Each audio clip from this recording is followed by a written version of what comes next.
ناظرین، ظہور اسلام سے پہلے ہر طرف جہالت و ضلالت کی حکمرانی تھی۔ سرکشی بغاوت کا سکہ رواں تھا۔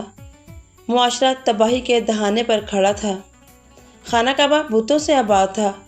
دین ابراہیمی کا چہرہ مسخ ہو چکا تھا۔ شرک کی سیاہ چادر نے ذہن انسانی کو اپنی لپیٹ میں لے رکھا تھا۔ شیطانیت رقص کنا تھی۔ فریب، جھوٹ، منافقت پر مبنی انفرادی طرز عمل اور اجتماعی رویوں نے شرف انسانیت کی بحالی کی ہر خواہش کو سینے میں دفن کر رکھا تھا۔ قدم قدم پر انا کی دیواریں اٹھائی جا رہی تھیں۔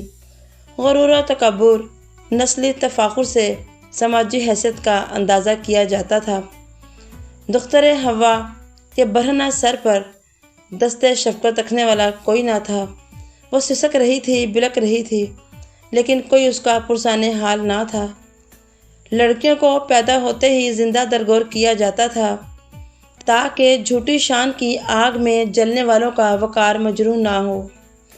عدل، انصاف اور مساوات کے الفاظ اپنا مفہوم کھو چکے تھے۔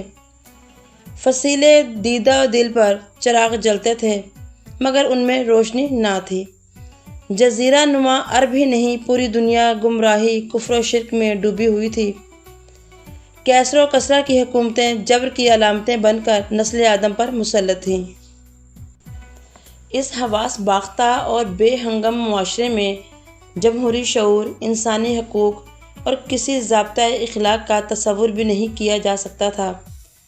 جاہلیت اور قبائلی رسم و رواج کی زنجیروں میں جکڑا ہوا معاشرہ اپنے افراد کے گرد جہالت اور گمراہی کے حصار کو تنگ سے تنگ کرتا جا رہا تھا۔ انسان اس معاشرتی جبر کے ہاتھوں اندر سے ریزہ ریزہ ہو چکا تھا، لیکن حالات سے سمجھوتا کرنے کے سوا اور کوئی تدبیر نہیں سوچتی تھی۔ ناظرین، طلوع اسلام سے قبل عرب مختلف مذاہب اور خود ساختہ اقدار کو سینے سے لگائے ہوئے تھے۔ کہیں بت پرستی ہو رہی تھی اور کہیں آتش پرستی سے سکون حاصل کیا جا رہا تھا۔ کہیں سورج کی پرستش ہو رہی تھی۔ انسان جسے اشرف المخلوقات بنایا گیا تھا، ستاروں کے آگے سر بسجود تھا۔ خانہ کعبہ بت پرستی کا بڑا مرکز تھا، جہاں ہر قبیلے کا اپنا اپنا بت تھا۔ ان میں لات، منات، عزا، نائلہ اس میں شامل ہیں، جن کے آگے سجدہ کیا جاتا اور دعائیں مانگی جاتی تھیں۔ انہیں اپنا ملجا و ماوا سمجھا جاتا تھا۔ انہیں سجدہ کیا جاتا تھا اور دعائیں مانگی جاتی تھیں۔ پتھر کے ان ٹکڑوں کو اپنا حاجت روا سمجھا جاتا تھا۔ بت پرستی نے توہم پرستی کو جنم دیا۔ فطرت کی ہر ایک چیز، پتھر، چاند، سورج، درخت وغیرہ کو فوراً اپنا معبود بنا لیا جاتا۔ اس طرح خدائے حقیقی کی عظمت و جلالت کو فراموش کرنے کے ساتھ ساتھ اپنی قدر و قیمت کو بھی بھول چکے تھے۔ انسانی وقار خود انسان نے اپنے قدموں تلے رون دیا تھا۔ ان میں سے بعض تو خدا کی ذات سے ہی منکر تھے۔ ان کے نزدیک زمانہ اور فطرت ہی کی ہر چیز میں کار فرمائی تھی۔ قرآن میں ان کو یوں بیان کیا گیا ہے کہ یہ لوگ کہتے ہیں کہ جو کچھ ہے یہی ہماری دنیا کی زندگی ہے۔ ہم مرتے اور جیتے ہیں اور ہم کو مارتا ہے تو زمانہ مارتا ہے۔ بعض خدا کے قائل تھے لیکن آخرت، قیامت، جزا و سزا کے منکر تھے۔ قرآن کریم نے قیامت کے حق ہونے اور اس کے سچ ہونے کے بارے میں انہیں یوں یقین دلایا: اے محبوب، فرما دیجئے کہ ہڈیوں کو تو وہی دوبارہ جوڑتا ہے اور وہی دوبارہ زندہ کرے گا جس نے انہیں پہلی دفعہ پیدا کیا تھا۔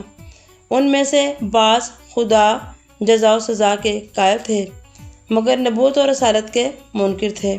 قرآن نے ان لوگوں کے متعلق فرمایا: اور کافر بھی یہی کہتے ہیں کہ یہ کیسا رسول ہے کہ کھانا کھاتا ہے اور بازاروں میں چلتا پھرتا ہے۔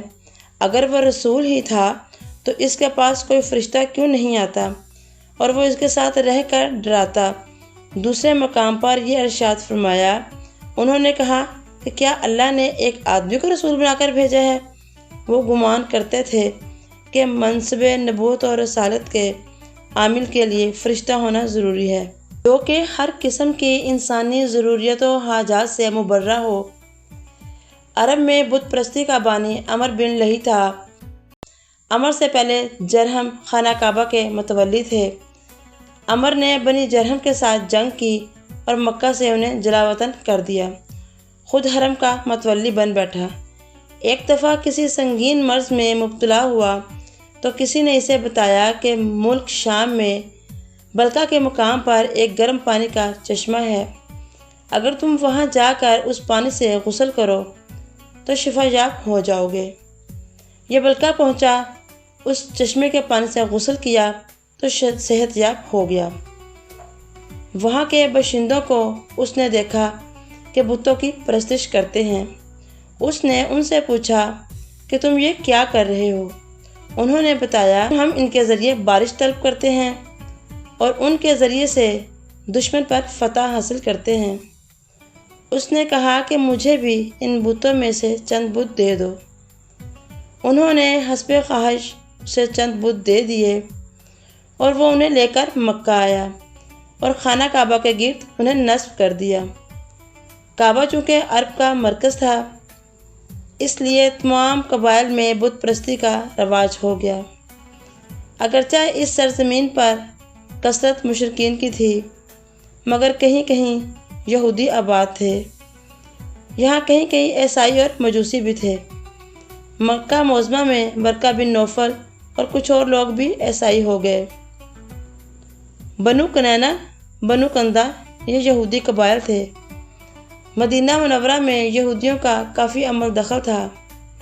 انہوں نے وہاں کئی درس گاہیں قائم کیں جنہیں بیت المدارس کہتے تھے، جن میں باقاعدہ یہودیت کی تعلیم دی جاتی تھی۔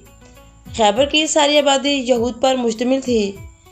قبیلہ بنو تمیم کے لوگ مجوسی تھے۔ یہ لوگ عملاً آتش پرست تھے۔ یہ لوگ آگ ہی کو سب سے بڑا دیوتا مانتے تھے۔ اس کفر و شرک اور فسق و فجور کے ماحول میں خال خال فطرت سلیم کے حامل افراد بھی تھے، جن کا اللہ تعالیٰ کی توحید پر یقین محکم تھا اور اس کی صفات کمال پر پختہ ایمان تھا۔ معبودان باطل سے قطعاً بیزار تھے۔ ظلمت کفر میں ان کا وجود منبع انوار تھا۔ ریگزار عرب میں ظہور اسلام سے قبل کوئی حکومت نہ تھی، نہ ہی کسی قسم کا کوئی سیاسی اتحاد مارز وجود میں آیا تھا۔ سرداری نظام اپنی تمام تر قباحتوں کے ساتھ عرب کے سیاسی، سماجی اور تمدنی زندگی میں موجود تھا۔ قبائل اکثر آپس میں دست و گریباں رہتے، جنگ و جدل اور قتل و غارت گری روزمرہ کا معمول تھا۔ ذرا ذرا سی بات پر بھویں تن جاتی تھیں اور تلواریں نیام سے نکل آتیں۔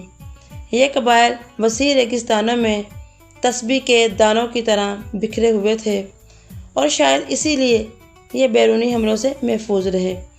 اس وقت عالمی سطح پر دو سپر پاور تھیں، ایک روم اور دوسرا ایران کا سکہ چلتا تھا۔ شاہانہ جاہ و جلال اور اقتدار کا سکہ وہ جادو تھا جو سر چڑھ کر بول رہا تھا۔ طاقت کے نشے سے سرشار یہ دونوں عالمی قوتیں پوری دنیا کے لوگوں کے مقدر کا فیصلہ کرتی تھیں، خود کو آزاد تصور کرتیں اور اپنی عسکری قوت کے بل بوتے پر کسی کو خاطر میں نہ لاتی تھیں۔ زنا، شراب، جوا اور حرام کاری حکام بالا کا امتیازی نشان تھا۔ نفس کی تسکین کے سوا ان کا دوسرا کوئی مشغلہ نہ تھا۔ اخلاقی قدریں دم توڑ چکی تھیں۔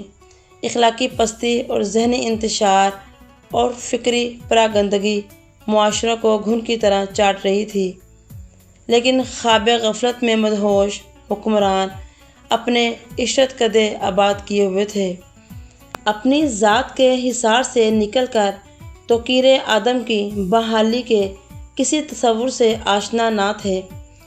ان کی اس عیش پرست زندگی اور عرب کے مخصوص جغرافیائی حالات اور بے آب و گیا صحرا میں کوئی کشش اور دلچسپی نہ تھی۔ روم عرب پر حملہ کرنے کے باوجود ناکام رہا تھا۔ کوئی بھی قوت نہ انہیں شکست دے سکی اور نہ ہی ان پر غلبہ پا سکی۔ ان کا نظام قبائلی تھا۔ مرکزی نظام نہ ہونے کی وجہ سے جملہ قبائل کو متحد رکھنے کے کوئی اصول و ضوابط نہ تھے۔ ہر کوئی اپنی من مانی کرتا تھا۔